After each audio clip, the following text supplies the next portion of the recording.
Hello everyone, I welcome you all on this 10 minutes a day series. So आज से हम लोग जो है वो इस 10 मिनट्स अ डे सीरीज के अंदर एमसीक्यूज फॉर्मेट के अंदर जो है वो आरबीडब्ल्यूएम के सिलेबस को कंप्लीट करेंगे।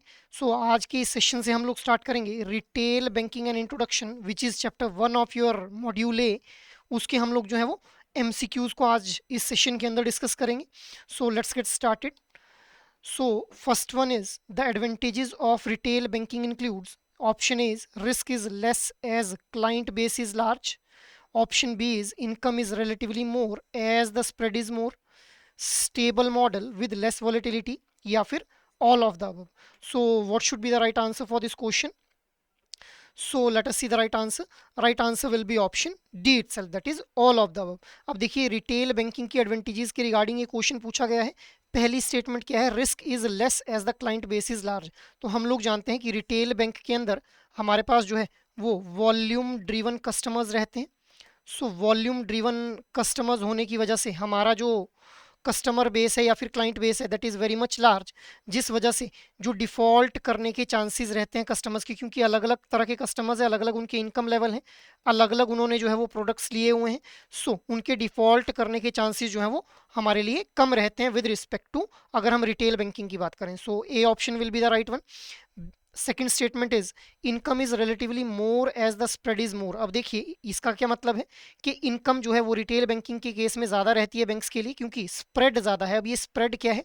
स्प्रेड किसका? इंटरेस्ट रेट की स्प्रेड की बात की जा रही है। अब देखिए इंटरेस्ट रेट जो रिटेल बैंकिंग के रिस्पेक्ट में दिया जाता है, हम लोग जानते हैं कि रिटेल बैंकिंग के रिस्पेक्ट में अगर बात की जाए, सो जो भी हमारे लोन्स वगैरह रहते हैं उनके ऊपर जो एक इंटरेस्ट के फॉर्म में इनकम है वो एक बैंक को रिसीव होती है।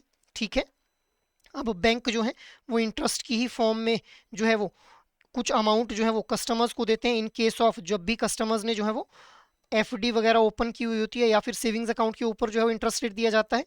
ठीक है, तो ये जो इंटरेस्ट है जो एक बैंक दे रहा है एफडी और सेविंग्स अकाउंट के ऊपर, और जो लोन के ऊपर एक कस्टमर बैंक को दे रहा है, इनके बीच में जो डिफरेंस है that is very much large. उसी को यहाँ पे क्या बोला गया है? Spread is more, that is why this statement is also correct. Next one is stable model with less volatility. अब ये stable model with less volatility का मतलब क्या है?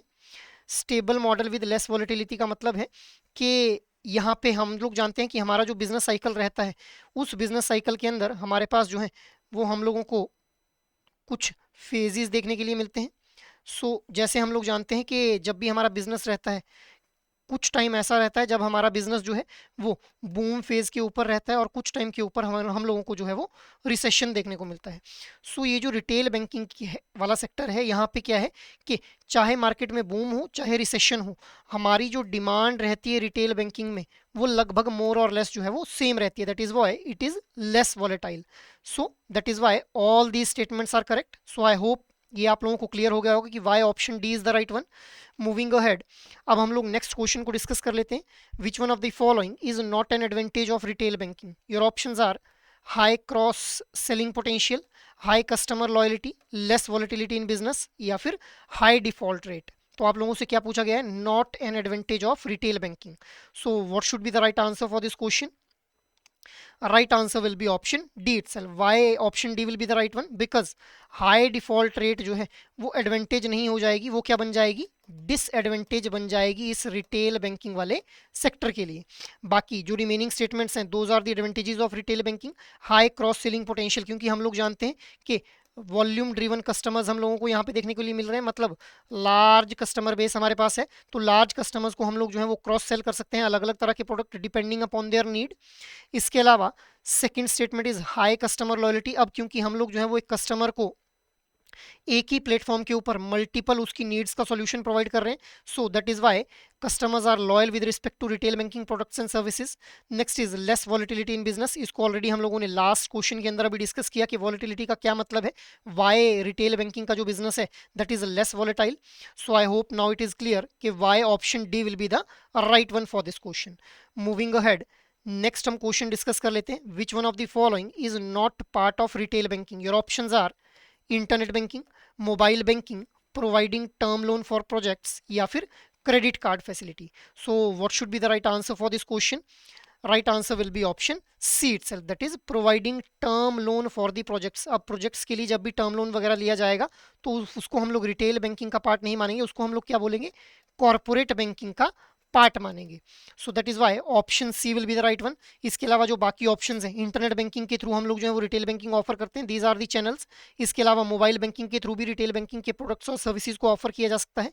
Next one is credit card facility, so this one also is a part of retail banking itself. So I hope it is clear कि why option C is the right one. Moving ahead, next हम लोग बात कर लेते हैं, after the outbreak of कोविड-19 the future of retail banking will depend mainly on branch banking, brick and mortar banking, digital banking या फिर none of this. So what should be the right answer for this question? Right answer for this question will be option C itself, that is digital banking. हम लोग जानते हैं कि कोविड-19 के time पे हमारी जो इकोनॉमी थी वो लगभग हॉल्ट के ऊपर आ चुकी थी। हमारी जो इकोनॉमी थी वो लगभग एक रुक सी गई थी हमारी इकोनॉमी, जिस वजह से जो भी हमारे बैंकिंग के ऑपरेशंस वगैरह थे उनको जो था वो डिजिटल मीन्स के ऊपर जो था वो शिफ्ट किया गया। सो इसीलिए यहाँ पे क्या पूछा गया है कि आउटब्रेक ऑफ कोविड-19 के बाद जो फ्यूचर ऑफ रिटेल बैंकिंग है वो मेजरली किस पे डिपेंड कर रहा है, डिजिटल बैंकिंग के ऊपर। That is why option C will be the right one for this question. Moving ahead, next हम लोग बात कर लेते हैं नेक्स्ट क्वेश्चन के बारे में। The proportion of housing loan in retail segment is more than 50%, 60%, 75% या फिर 45%। सो ये वाला जो डेटा है वो आप लोगों के चैप्टर के अंदर, जो आपकी बुक है उसी बुक के अंदर ये डेटा दिया गया है कि जो हमारा रिटेल सेगमेंट है, रिटेल बैंकिंग वाला सेगमेंट है, उसके अंदर जो लोन वाला पर्टिकुलरली सेगमेंट है उसमें हाउसिंग लोन का कितना प्रपोर्शन रहता है। सो वहीं से ये क्वेश्चन फ्रेम किया गया है। सो what should be the right answer for this question? The right answer for this question will be option D itself, that is 45%। सो ये जो डेटा है ये आप लोगों की बुक में से ही दिया गया, इट इज मोर और less a factual kind of question. So that is all for today's discussion.